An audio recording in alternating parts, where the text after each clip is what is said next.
This is the Untold Italy Travel Podcast, and you're listening to episode number 189.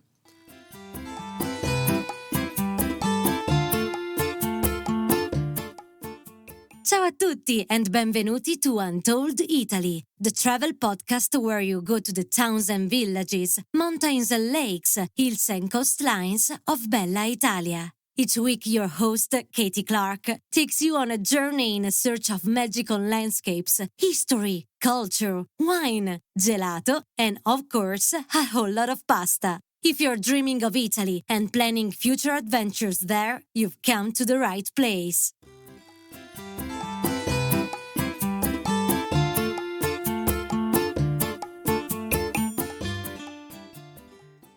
Salute, ciao, and cheers, everyone. Today, we're continuing our series on Italian wine with my colleague and friend Olivia Windsor and her partner Andrea Mitirua, collectively known online as Italian Wine Tales. On episode 179, we explored the effervescent world of Italian sparkling wine, and today we're delving into white wines. Obviously, Italy is best known for its red wines, but as you'll discover, the white varieties are worth seeking out too. Winemaking and drinking is a big part of Italian culture and has been since Roman times. Generations of families have poured their hearts and souls into preparing the vino that combines in perfect harmony with dishes prepared with the produce farmed in nearby fields. It's this symbiosis of seasons, land, and nourishing produce which makes the Italian approach to winemaking very special and interesting, even if you're not a wine drinker. So let's get started and hear all about Italian white wines and where you can try them when you're in Italy. Bentornati, welcome back to the Untold Italy podcast, Olivia and Andrea. Ciao, Katie. Hi, everyone. Thanks for having us. Thank you for having us back. You can come back anytime, you know that. We had so much wonderful feedback about our episode on sparkling wine, so it's going to be fun to continue our adventures in Italian white wine too. But before we dive into all of that, let's refresh our listeners' memories about who you are and how you started sharing your passion for Italian wine. I'm Olivia, so I'm an Australian woman. I've been living in Italy for the last 4 years, and I'm the host of many of the Untold Italy tours, which are really focused on food and wine all around the country. I'm Andrea. I'm originally from Torino, the Piedmont region. I'm now living in Rome with Olivia, and I'm the co-founder of Italian Wine Tales. Italian Wine Tales, well, it was born from our passion for wine and because we started our Italian sommelier course. And really, we wanted to create a resource that's like your 101 guide to Italian wine. Yes. So if you want to know what to drink when you're in Italy, where to go on a wine tour, some great recommendations of wineries that we love or brands to look out for, then you can jump onto Italian Wine Tales. I just love it when people focus on their passions, and I do personally like being a major beneficiary of your wine studies and selections. But we really wanted to share all of this knowledge with our listeners, which is why we're recording this podcast. So let's find out about Italian white wine, because I guess people listening might not be too aware of many Italian white varieties, except maybe Pinot Grigio. So what are some of the popular wines and where can we find them? Well, the good news is that no matter where you are in Italy, you can always find good glasses of Pinot Grigio, Chardonnay, or other more famous brands like Sauvignon Blanc as well. The Chardonnay, for example, are best found in the northern part of Italy, more specifically in the northeast, Trentino, Alto Adige, Lombardy, and Friuli. And also an interesting pick could be in the northwest, in the Valle d'Aosta region, from Le Crête, which is very fresh and mineral. So if you like the French style Chardonnay as well, aged in stainless steel, that's your go-to wine. Yeah, so I think the great thing is you can find international grape varieties. So if you're from Australia or the US and you're used to drinking Chardonnay, Sauvignon Blanc, or Pinot Grigio, you will find it in Italy. However, there's a lot of other white grape varieties that are not well known outside of Italy that we are really passionate about, that we really like. I mean, before I moved to Italy, I was a bit snobbish about white wine, and I thought Italian is really, Italian red wines are amazing, but France, for me, I really like French white wines. That was before I moved to Italy. Now I'm happy to say that Italian white wines are amazing. You can find really great ones, but you just need to know what those grape varieties are. And, the best thing that is you have to try a lot and then you find what you like as well. So, yeah, as we were saying, there's lots of international grape varieties, which we can, chat a little bit about, and then some more interesting ones later in the episode. Yeah, I just was like, I don't think I've noticed actually in Italy the Chardonnay, but I got to admit I'm not really looking for it either, so it's interesting to me that they do make like Chardonnay wine, and it's not oaked though, is that what you're saying? Generally not oaked, but you can find oaked as well. So obviously, like if you're Australian or American, you probably like an oaked Chardonnay, big, full-bodied. Katie's saying no. You can find the non-oaked and the oaked. But, yeah, I guess maybe you wouldn't have seen it because it's generally up north, like in Aosta, Tino. So if you're not travelling there, then you might not have seen it. But even if you're in Rome, you should find it always on a restaurant menu. They'll have something kind of international or familiar in most of the restaurants. Good to know. All right, let's continue. Pinot Grigio, maybe. Yeah, Pinot Grigio in Italian. Pinot Grigio, exactly. It's as well found in the north, even if you have to be a bit careful when you order it because it is mass-produced. So sometimes the quality might be a bit lacking. However, if you go to Friuli in the northeast or order something from there, we suggest you order something from the Collio region, especially the Pinot Grigio from Miklos. Could be a good pick for you if you are into Pinot Gris or Pinot Grigio. Yeah, so this is, again, like another wine that if you go to a wine bar pretty much anywhere in Italy, there'll always be a Pinot Grigio on the list. So have a look. If it's from the Collio region, go for it. If not, maybe move on and try something a little bit more interesting, which we'll talk about. Exactly. So for us Australians, we're very familiar with the Pinot Grigio, and I'm not quite sure how spread it is in America. What's the style of the wine of Pinot Grigio? Well, Pinot Grigio is quite mineral and has also fruity taste, especially of tropical fruits. It's, of course, a wine that is not meant to be aged. It's best when it's drunk fresh. It's easygoing wine, I would suggest it. Good for your aperitivo or for dinner based probably on fish, or white meats. So it's quite easy drinking. It's not too complicated. Not a complex wine. No, I like it. It's fresh. It's good for summer. Yes, exactly. Absolutely. Exactly, yeah. Or, which especially Americans and Australians and New Zealanders will know, there's Sauvignon Blanc also in Italy. Obviously, in New Zealand, it is amazing and very famous. But the good news is that Italy also produce really great Sauvignon Blanc, especially in Friuli, once again. So you can see all the white wines we're talking about are really concentrated up in the north because they're a cooler climate. So they make really great white wines up in the north. In Friuli, it's a somewhat similar style to New Zealand's Sauvignon Blanc in terms of the full-bodiedness. They do tend to blend it with another local grape in Friuli, which gives it a little bit more floral characteristics. But it's the same kind of lime, passion fruit, lemon zest that you'll be used to with a New Zealand Sauvignon Blanc. However, if you like the Sauvignons coming from the Napa Valley, we would suggest you try the Sauvignon Blanc coming from Tuscany because the terroir and the climate there are more similar to the Sauvignon that you might know from the Napa Valley. Yeah, so if you want to stay comfortable with your white wines, when you get to Italy, these might be some good ones that you can try when you're starting your white wine discovery. Yeah. I'm not looking for it, but I haven't noticed the Sauvignon Blanc in Tuscany.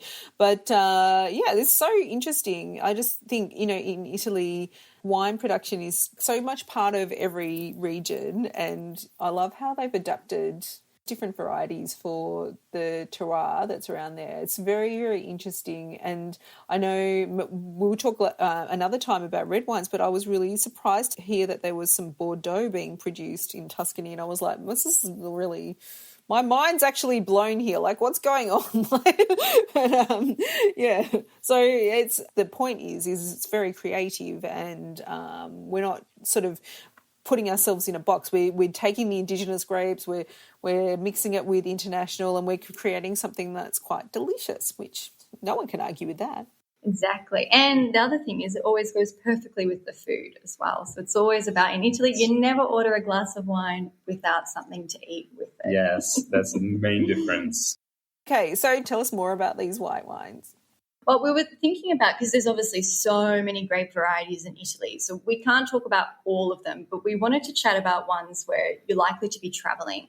So obviously one of the most traveled places or most, wanderlust places is the Amalfi Coast. Everyone wants to go to the Amalfi Coast. Rightly so. And rightly so. It's beautiful, of course. So we were thinking about white wines from that region. And Fiano is a wine produced in Campania, which is really delicious.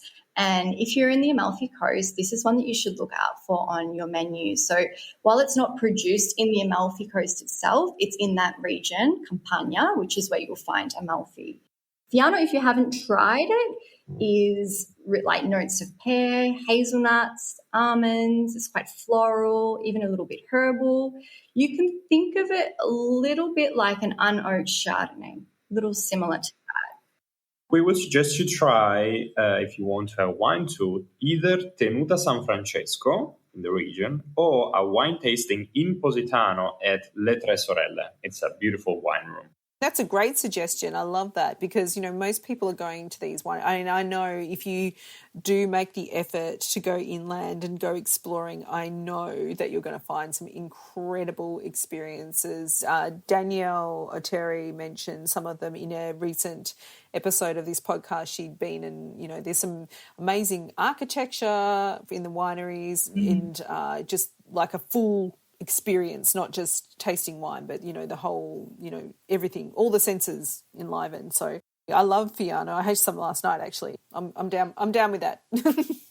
But even within Amalfi itself, the winemaking there is really interesting, and they call it heroic winemaking because of you can imagine if you've seen photos of Amalfi, the steep cliffs. Yes. So the winemaking there is really hard work because it all needs to be done without machinery. You can't take a tractor down those steep cliffs. You just can't. So everything is hand-picked, hand-harvested, and that means that the production is normally quite small compared to big commercial wineries, which generally also means that the quality is going to be quite good. So if you're in Amalfi and you want to try something from Amalfi specifically, the grape to look out for is Falanghina. You can have hints of white flowers, exotic fruits, and again, drinking when it's young. It's best drunk when it's young. So don't put it on the cellar. That's not happening. No, put it into the glass and chin chin. Chin chin. And would you say as a general rule the Italian whites should not be cellared? It's a good question. Yes, generally speaking, that is correct. However, some wines, for example, the one we're going to talk about next, Pecorino, can also be aged. It's one of Katie's favorites, of course. But yes, it's correct. Generally speaking, it's better not to age them because red wines that can be aged have more tannins, which are found on the skins of the grapes. And since whites don't have tannins, it's harder to age them. Yeah, tannins are what give wines aging capacity, basically. So, yeah, generally speaking, you want to drink it younger. Yeah, excellent. All right, talk to me about Pecorino because this was my lights on moment about Italian white wine, and I'm like, I tell everyone and I make everyone drink it now. So if you're coming with me, you're drinking Pecorino. We love Pecorino too. So Pecorino is from Abruzzo, which is quite close to the Lazio region, so where Rome is. So if you're in Rome, it doesn't, you might not be going to Abruzzo, but you will find Pecorino quite easily on the Rome wine lists in restaurants, which is great. So you can try it too. We're obviously not talking about the cheese. We're talking about the wine. But try also the cheese because it's very good. And there's an interesting reason why the wine is called Pecorino too. Well, there are different origins for the story, but one of them is that the grapes are shaped in like the head of a sheep. Or another is that when the shepherds were moving the sheep up and down the valley, they were sometimes paid back in grapes or with this wine, which then took the name of Pecorino itself. Yeah, they say that the sheep, when they were traveling from Abruzzo to Puglia, were munching on the grapes. And so the name Pecorino stuck because in Italian, pecora means sheep. Yes. So that's just a little bit of background about the name. But the wine itself is really delicious, really nice acidity, full of agrumes, so like citrus notes, even some vegetal notes, exotic fruits. It's really delicious. And the great thing about Pecorino is it's the variety. So you can have a young Pecorino, so not aged, but you can also age it. So you can put it in your cellar and enjoy it in a few years' time. You can find it at different price points as well. So that's really great as well. You can have a cheaper version, or if you want to go high end, the absolute best Pecorino we think is from Emilio Pepe. That's a really delicious Pecorino. That's a famous one that I found on a menu here in Australia, but I still think it was a little bit expensive what they were charging. We were just looking up the prices before just to confirm, and the 2020 Pecorino from Emilio is €60. And that's not at a restaurant. So obviously you go to a restaurant, there'll be another markup. It's a higher price point, but you can also find cheaper Pecorinos as well. I mean, that's a really good point. So the Pinot Grigio, because like you said, there's a lot of mass-produced wines out there, so you can find some very, very cheap Pinot Grigio if you go to Carrefour, or you just go to the supermarket in Italy and you're just like, €5, yes. But maybe not go for that one. Just nudge it up a few notches and you'll get a very delicious wine, I think. But so what, like for the Pecorino, like a decent one, what would you expect to pay, do you think? You can get anything good from, I would say, 20, 25 euros. Yeah. And obviously there'll be a younger version as Yes. well. It won't be the aged version. Yeah, the Pecorino is really nice. It's really fresh and it's just, it just feels like you're drinking summer. I love that, yes. That's a good one when you're in Rome to look out for. If you travel to Liguria instead, which is an often overlooked region, but That we Katie definitely loves suggest, you should try Vermentino, which is cultivated a bit all over Italy, but is typically associated with the region. It's so popular, in fact, that there are 4 DOCs, so special areas where you can cultivate it, just within the region. It's very fresh, fruity, very mineral, so again, very enjoyable in summer. And we would suggest you to try Il Torchio Vermentino, which is a normal twist on the normal variety, and it's slightly macerated as well. Yes, Liguria, so much to offer than the Cinque Terre. So much happening there. Actually, one of the very first episodes of the podcast was about some of the wines that are produced in the region near the Cinque Terre and the incredible winemaking techniques that they have, again, with the very rocky cliffs and trying to preserve the traditions of that. And the wine there is really, again, really fresh and delicious, and it goes so well with the cuisine there. So, Liv, we are very excited to take people there to Liguria because it's quite different to other parts of Italy, not just from a landscape perspective, but also the food and the wine is absolutely incredible. Oh, it's amazing. Yes, I agree completely. And it always impresses me about Liguria when it comes to the production of food and wine, that it's such a tiny, narrow strip of land. So it's really amazing what they're able to grow there, even though it's not in huge quantities. The products that they do produce are really high quality and influenced by obviously the proximity to the seas. You've got all the mineral notes and the sun. Everything just tastes great there. The pesto, the basil, the wine, everything. Well, I think you might have hit on something there, actually, because it's the small quantities. I think it's when you're producing something and you just have this small amount and you want to make it really good. Like, instead of trying to mass produce everything, you've got no choice but to focus on the smaller production. So maybe that's the trick to it all. I agree. Absolutely. And then to top it off with the Italian varieties, I would say that the one we can talk about next is Soave. It's found in Veneto, and it's very popular there. You will find rolling hills covered in Soave. It's one of the most exported wines of Italy also, by the way. Hence why it's so well known abroad as well. So you've probably tried it if you're in the States or in Australia. It's based on a grape called Garganega, as well as Trebbiano. And Trebbiano is a very popular grape that's grown just about everywhere in Italy. But Soave is if you're going to Venice, that's one that you can look out for on your wine list. Yes. There's two different versions, really. There's the Classico, the OCG, or the Superiore, which we explained about Classico, Superiore, this framework of terminology in the last episode, but it's basically about how long it's aged for. So the Superiore is aged for longer, so you're going to expect, a fuller-bodied style of wine, whereas the Classico aged for less time and a bit more easy drinking, so you can choose which one's right for you and whatever you're eating. I just love it all. And I think if people are going to, different parts of Italy, it's always really good just to say what's this local specialty, and they will give you what suits whatever you're eating that's local the best. That's the magic trick. It's not that tricky actually, but it's like, go for the local. But it's good to know all these different varieties. So if someone says, "Oh, this Chardonnay is local," you'll be like, "What now?" No, I'm in Venice. I should be drinking Soave. Yeah, I think it pays to kind of go into traveling around Italy with an open mind, obviously, when it comes to the food and wine. Obviously, everyone's got their preferences. You want to drink and eat things that you're used to and you like.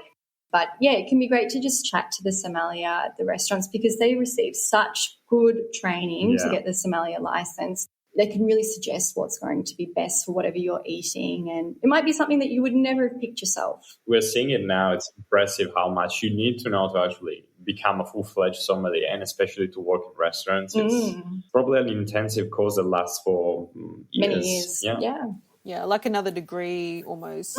Definitely. Yeah, absolutely. Yeah. And I mean, so everyone, our tour guests have the absolute benefit of having Olivia on board who's doing all this training, and having travelled with Liv several times, it's an absolute delight to just sit back and relax and have something chosen for you that you're just going to enjoy. Like, she listens to what you like and she'll pick something delicious, and it's a treat, I would say. It's a very welcome one.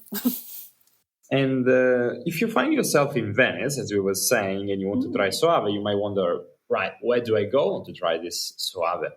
You should go, in our opinion, to the Vero Wine Bar. Which we mentioned last time as well. Yes, exactly. It's a really great place. You'll be able to try the Soave or, again, other local wines from the Veneto region. For example, a wine producer that we know and we enjoy is called Caloiera, which is on the border with Lombardy on the Lake Garda. And they have it there as well on their wine bar. So definitely try it if you go there. And that's in the Cannaregio district, right? Yes, it is, exactly. Yeah. And they famously have on their menus, "We don't serve spritz here." Don't go there for a spritz. There's many other places that you can get your spritz, and then when you're ready for a wine fix, it's off to Vero Wine Bar. But another one that I might mention, I'm sure, Katie, you've spoken about this before in Venice episodes. If you're in Venice, you should, and you're interested in wine and trying something different, you should go out to Venissa, which is on the island of Mazzorbo, because they make really interesting wines based on indigenous grapes. That it's a special project where they're trying to regenerate this native grape that was grown there. It's called the Verona di Venezia. And that's just something really interesting. You won't find that anywhere else. So it's a really kind of once-in-a-lifetime tasting if you're there in Venice. Yeah, and we'll put a link to the show notes of the episode that we talked about that with Valeria Necchio, who is actually working at Venissa and has got a lot to say. I mean, it's a beautiful story about how they're trying to repopulate these indigenous grapes, and it's not just about the wine, it's more of a cultural project, and it's very interesting. Absolutely. Yeah, and that's another thing as well, I guess. When you're tasting any of these wines, it is really linked to the culture, and the food and the people and the stories. So you're not just drinking, a glass of commercial Pinot Grigio. You're drinking more than that.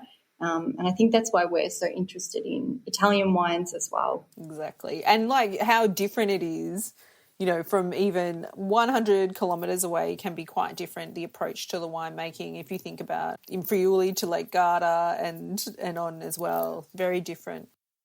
Yeah, exactly. Even the way the grapes are grown. In part of our course, we've been learning about the different It's very interesting. styles. Yeah, they have different styles. For example, if you go very down south to the island of Pantelleria, which is between Sicily and Tunisia. They have this style of growing their grapes, digging little holes in the ground and growing grapes as a single tree instead of like long vineyards as you can usually see. It's very peculiar. Oh, interesting. All right. Is there anything else we need to try? Maybe we'll end with a trip back to Sicily because we love Sicily and Sicilian wines, and we run tours in Sicily that include many winery visits with Untold Italy. But perhaps the most interesting, at least for us, is the Etna Bianco.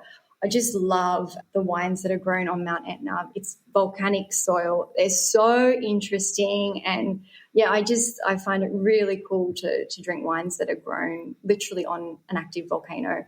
When else do you get to do that, really? Yeah, exactly. And so normally on Mount Etna, the white grapes, it's a mix of Catarratto and Caricante. So they're native grapes to Sicily. You're not going to find them anywhere else in Italy. There is normally a bit of Trebbiano too, which we touched on before. That's like a grape that's grown just about everywhere in Italy. And it's really delicious. So think of apples, pears, citrus, white flowers. They're really lovely. And some of our favourite wineries to go to there are one called Benanti or Terra Costantino. And they offer a really lovely tasting experience if you're visiting Mount Etna. It's such a fascinating area, isn't it? Like, we just had an episode recently on Catania, which is so close to the volcano. So you can actually do these trips to these wineries from Catania or Taormina if you're close by. But it's so amazing because I think, even from a child's perspective, we learn that volcano produces a lot of nutrients and the land is very fertile, but it's not often that you get to actually experience that firsthand. Amazing. Absolutely, yeah. We were in Sicily recently as well, and the wines that they produce there are so interesting, even up on the Aeolian Islands. We were in Salina, and they're famous for Malvasia, which is another white grape. That is really delicious and interesting to try. Probably more known for the sweet versions, but they do a dry version too. And then on the West Coast, there's heaps of delicious white wine varieties. We were drinking a lot of Grillo when we were there. And so definitely on our Western Sicily tour, we'll be trying some Grillo. It's really mineral. Again, they're island wines. You've got the sea breeze influence, the sun. They're very easy drinking. A final consideration we can have, since we've talked about Italy north to south, is that generally speaking, in the north you'll have wines with a lower alcohol percentage because of the climate. The weather is a bit cooler. While in the south, because of the sun and the warmer climate, you'll have wines that are more full-bodied and with a higher alcohol percentage.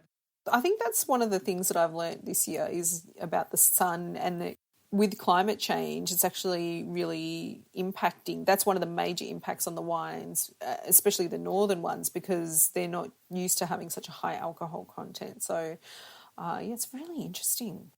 Did you have anything else you wanted to share about the Italian white wines? I've learnt so much already. I mean, there's so many other ones that we love. We could go on and on about different grapes. In Piemonte, a grape that we love is called Timorasso. Yes. And so when we do our Piedmont tour, we'll definitely get to try Timorasso. That was a recent discovery when I was working on a vineyard in Piedmont that the owners introduced me to. And that is really unknown outside of Piedmont. Even within Piedmont, you might. Andrea's from Piedmont. Yeah, before meeting Liv, I wasn't really aware of its existence, to be honest. I think that just shows you that, really, the number of grapes in Italy is outrageous. Yes. And it's exciting because it means that there's always something new to try, always something new to drink. So I think when you're visiting, maybe you can start with international varieties that you're more familiar with and then slowly expand and try something new each time. Try something local. Yes. And you can always just ask for a little taste and they'll be happy to oblige if you don't like it. You can, just be friendly and say, oh, can I have a little taste? And they'll be just really happy that you're interested in what they're doing. And that's what we find, isn't it, when we go and visit these wineries. Yes. I mean, they're so passionate about what they're doing and they've got such a, a strong sense of what their process is and why they're doing it. And they're really happy to share it with you because they're very, very passionate people that have put their life's work into making, the ultimate wine that matches the food. It's really a beautiful thing to experience because we just don't often in our Western lives have that attention to detail and that commitment to quality that you will find, in these smaller wineries. It's really quite astounding. Absolutely. Okay. This has been so interesting, and I feel like most people, myself included, know much more about Italian red wines, but, I do love a white wine, especially the Pecorino, and I find it much easier to drink in summer in particular. So I'm really happy to have discovered some new ones to try. Liv and Andrea, amazing. Thank you. Now, if our listeners are keen to extend their adventures in Italian wine, how can they follow your work? You can log on to ItalianWineTales.com. Otherwise, we're also on Instagram, and we've got a Facebook page called Italian Wine Lovers. So if you've got questions about Italian wine, you can find us there too. You can subscribe to our newsletter where you will receive specific hints about where to go, what to try, and we're always happy to share our knowledge with you. Yeah, you're amazing. You're just wonderful. I love working with you. And of course, if you like to join us on an Untold Italy tour, you'll likely have Liv's expertise on hand to help you order wines to send back home. I know, especially, not all our trips really, everyone's sending back lots of wine, aren't they? But Liv also handpicks the wineries we visit, and she's very particular about choosing smaller family-run wineries where you really get to understand the passion and drive behind the winemaking processes. So if you're a wine lover and you want some of that guidance and to have a little bit of a mix between food and culture and local experiences, then we're here for you on Untold Italy Tours. That's what we created them for. Liv and Andrea, thank you so much for joining us and telling us all about Italian white wines. I look forward to our next chat about red wines, but until then, I'll just say ciao for now and grazie mille. Grazie mille, ciao, Katie, grazie, and chin chin everyone on your white wine chin discoveries. Chin. Wonderful. Grazie. I have to admit, as I get older, white wine agrees with me more than red for some reason, so I was thrilled to discover varieties other than Pinot Grigio, which I do love also. Pecorino was a revelation to me, and I don't mind showing off this newfound knowledge when I'm out and about at home. Thanks to my lovely friends for indulging this new obsession. If you want to know these Italian wines but didn't quite catch the spelling, we've got you covered. They're all detailed on our website in the episode show notes at untolditaly.com/189 for episode 189. And did you know that our website is a treasure trove for those of you planning trips to Italy?